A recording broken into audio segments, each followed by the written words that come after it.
Assalamualaikum warahmatullahi wabarakatuh. Halo teman-teman, jumpa lagi di Aryan M Channel. Oke, buat teman-teman yang klik video ini, saya harapkan mudah-mudahan teman-teman masih dalam kondisi sehat walafiat. Dan di kesempatan kali ini teman-teman ya, akan saya ajak teman-teman untuk melihat sebuah video yang membahas tentang perkereta apian ya, di mana Indonesia bisa kita banggakan ya. Dan setelah ya Indonesia membangun infrastruktur ya, membangun kereta cepat Jakarta Bandung. Nah, kali ini Indonesia mencoba untuk membangun kereta cepatnya sendiri dengan karya anak bangsa. Sesuai dengan video yang kali ini akan kita lihat, yaitu lokomotif kereta cepat Jakarta Bandung ke Surabaya buatan Indonesia. Oke, seperti apa? Kita akan coba lihat ya. Cepat Jakarta Bandung rencananya akan segera diperpanjang ke jalur Surabaya nih. Namun bagi yang belum tahu, mengapa pemerintah masih memakai kereta cepat dari Cina? Alasannya bisa kalian tonton di video ini. Nah, mengenai kereta cepat yang dikembangkan oleh putra-putri terbaik bangsa kita, pasti timbul pertanyaan nih, apakah kita hanya bisa membakar bogi atau gerbongnya saja? Bagaimana dengan hal-hal penting lainnya, seperti mesin atau lokomotifnya, dan sistem yang terkandung seperti kelistrikan, software, dan lain-lain?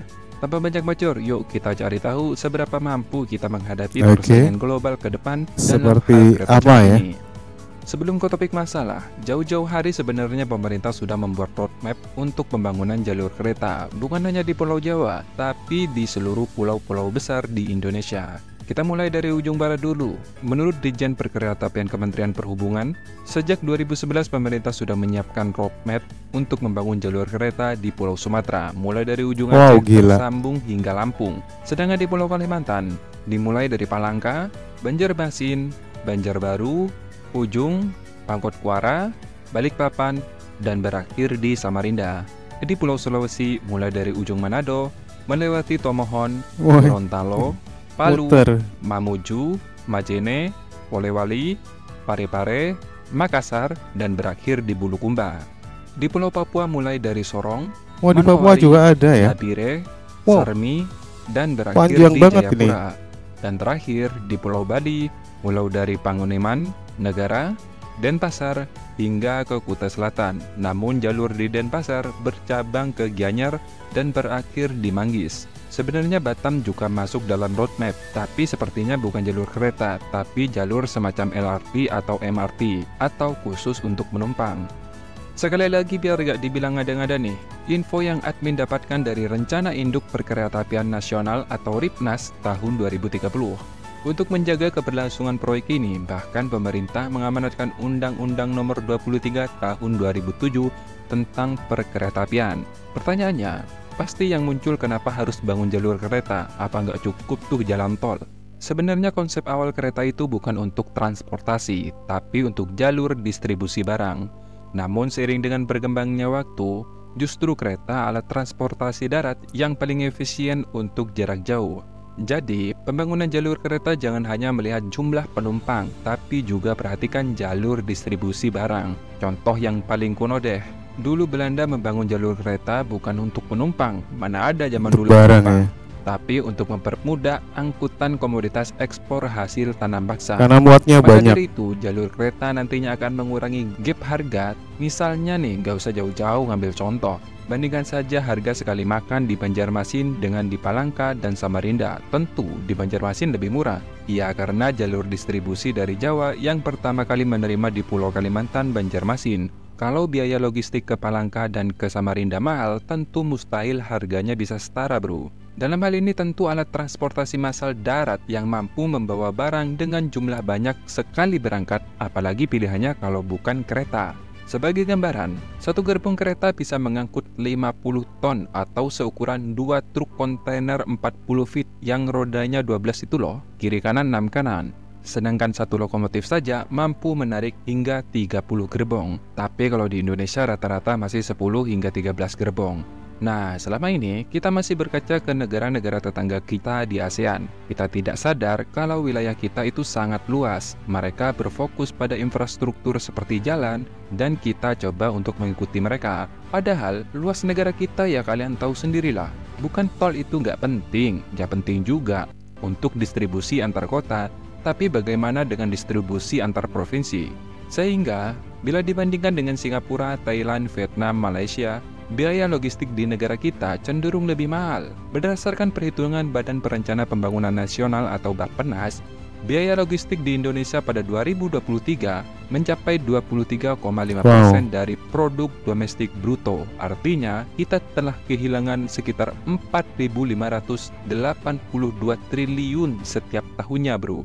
Jika dibandingkan negara tetangga kita, seperti Vietnam nih, mereka hanya 20%, Thailand 15%, sedangkan Malaysia hanya 13% dari PDB mereka. Selain itu, tentu jalur kereta juga bisa dipakai untuk kereta penumpang. Nah, ini alasannya kenapa ini saya sampaikan dan nggak langsung ke topik masalah, supaya teman-teman semua paham bahwa jalur kereta itu sangat penting, bro. Penting ya. Apa yang saya paparkan tadi, tentu industri kereta sangat dibutuhkan di negara kita. Mengingat kebutuhan kereta di masa yang akan datang sangat besar.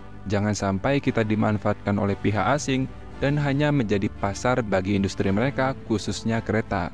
Seperti yang saya sampaikan di awal, apakah kita sudah mampu memproduksi lokomotif atau hanya gerbongnya saja untuk kereta cepat nantinya? Kita ketahui semua, Indonesia tengah mengembangkan proyek kereta cepat yang diberi nama Kereta Cepat Merah Putih. Proyek pembangunan Kereta Cepat Merah Putih merupakan hasil kolaborasi antara LPDP, BRIN, dan PT Inka. Untuk lokomotif sendiri, sejak tahun 2013 Indonesia sudah mampu memproduksi lokomotif sendiri, yakni TCC 300. Lokomotif ini menggunakan tenaga diesel, memiliki daya mesin yang sedikit lebih besar dari lokomotif terbaru yang biasa dioperasikan oleh KAI, yaitu CC 206. CC 300 memiliki daya mesin 2.500 horsepower, sedangkan CC 206 memiliki daya sekitar 2.250 horsepower. Hal ini juga menjadi alasan mengapa pertama kali dioperasikannya di wilayah Sumatera di tahun 2016. Di sisi teknologi, lokomotif ini didesain agar tetap dapat melaju meski dalam keadaan banjir. CC 300 memiliki sistem kelistrikan terintegrasi dengan penggerak diesel hidrolik yang diletakkan di bagian atas lokomotif sehingga kereta tetap dapat melaju meski rel tergenang air setinggi 1 meter. Nah, keunggulan ini tidak ditemukan pada lokomotif sejenis buatan General Electric buatan Amerika yang biasa digunakan. Ini buatan Indonesia ini. General Electric buatan Amerika terletak di bagian bawah sehingga memungkinkan terjadinya konsleting ketika terkena banjir. Inilah kelebihan jika bisa membuat sendiri, tentu spek yang dibutuhkan sesuai dengan geografis di Indonesia. Inka juga telah mampu membuat mesin lokomotif jenis diesel multiple unit atau DMU. DMU Inka ini dikenal dengan tipe PNR 8100. Bukan hanya sudah beroperasi di Sulawesi, bahkan sudah diekspor ke negara tetangga kita, yaitu Filipina pada tahun 2018 kemarin, dan dioperasikan oleh Perkeretaapian Nasional Filipina sejak tahun 2020. Kecepatan maksimal yang dapat diraih DMU buatan Inka sekitar 160 km per jam, dan untuk lokomotif jenis listrik justru Inka jauh lebih dulu bisa membuatnya sejak 2011, yaitu seri EA202 atau yang lebih dikenal dengan KRLI 9000 KFW. Nah, untuk kereta cepat merah putih, kemungkinan besar akan menggunakan mesin jenis baru hasil pengembangan PNR 8100, mengingat target tahap pertama kecepatannya hanya sekitar 220 km per jam. Namun kemungkinan jika menggunakan mesin impor itu kan nggak masalah, toh nantinya pasti ada TOT, artinya tidak akan lama Inka juga bisa mengembangkan dari lokomotif impor tersebut, yang berarti ada masukan teknologi yang diserap oleh Inka. Jika ingin melihat gambaran kereta cepat buatan Inka, silakan cari video tentang kereta DSB IC4 milik Denmark. Di situ mulai dari desain, jenis mesin, dan lain-lain hampir mirip dengan yang dikembangkan oleh kita saat ini. Pasti ada yang tanya nih, Bang, kenapa masih pakai DMU nggak pakai EMU seperti KCJB? Kan sudah bisa buat EMU nih. Begini bro, terlepas dari sistem yang dipakai untuk menggerakkan motor, DMU mempunyai kelebihan yang tidak dimiliki EMU, begitupun sebaliknya. Misalnya EMU nih, di setiap gerbong itu memerlukan motor. Ini yang membuat kereta EMU memiliki kecepatan yang lebih mudah dikembangkan atau di-upgrade. Namun kekurangannya, jika ingin menambah gerbong, tentu harganya juga mahal karena bukan hanya menambah gerbong nih, tapi juga menambah motor. Berbeda dengan DMU, yang hanya memakai 2 lokomotif di ujung kereta, sehingga jika ingin menambah gerbong kereta, tidak perlu menambah motor. Kalaupun ingin menambah gerbong tapi ingin mempertahankan kecepatannya, tinggal menambah 1 mesin di tengah, tidak perlu di setiap gerbong seperti EMU. Karena pada dasarnya tenaga yang dihasilkan oleh DMU itu lebih besar daripada EMU. Nah, ini tentu menjadi pertimbangan karena cost-nya juga, bro. Untuk sistem kelistrikan, tenang saja kita sudah punya PT LEN yang sudah berkiprah lama menangani sistem kelistrikan industri kelistrikan di dalam negeri.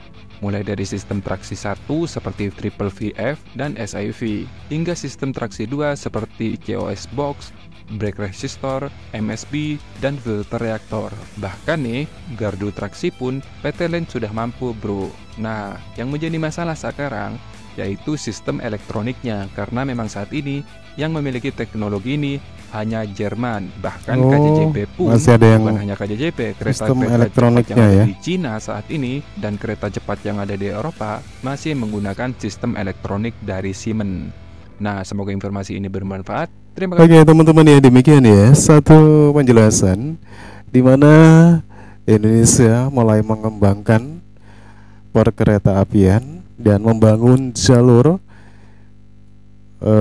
Surabaya, Jakarta dengan lokomotif buatan Indonesia. Tetapi masih ada yang kurang yang harus diadopsi teknologi dari luar, karena Indonesia belum sepenuhnya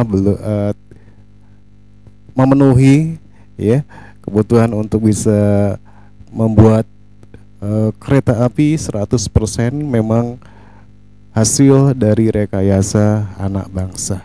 Tapi yang perlu kita banggakan adalah semangat Indonesia yang ingin membangun dunia perhubungan agar lebih mudah untuk masyarakat Indonesia menjangkau ya.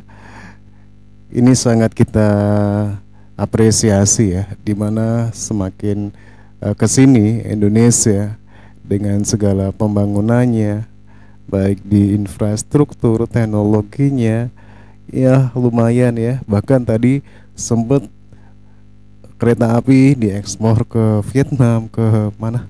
Ke Filipina. Itu satu yang luar biasa ya untuk negara di kawasan Asia Tenggara ini. Oke teman-teman ya, demikian ya bagaimana Indonesia ya akan mengembangkan jalur kereta dari Sabang sampai Merauke, di Kalimantan, di Irian ya. Tentunya ini sangat membanggakan kalaupun memang bisa semua terwujud ya.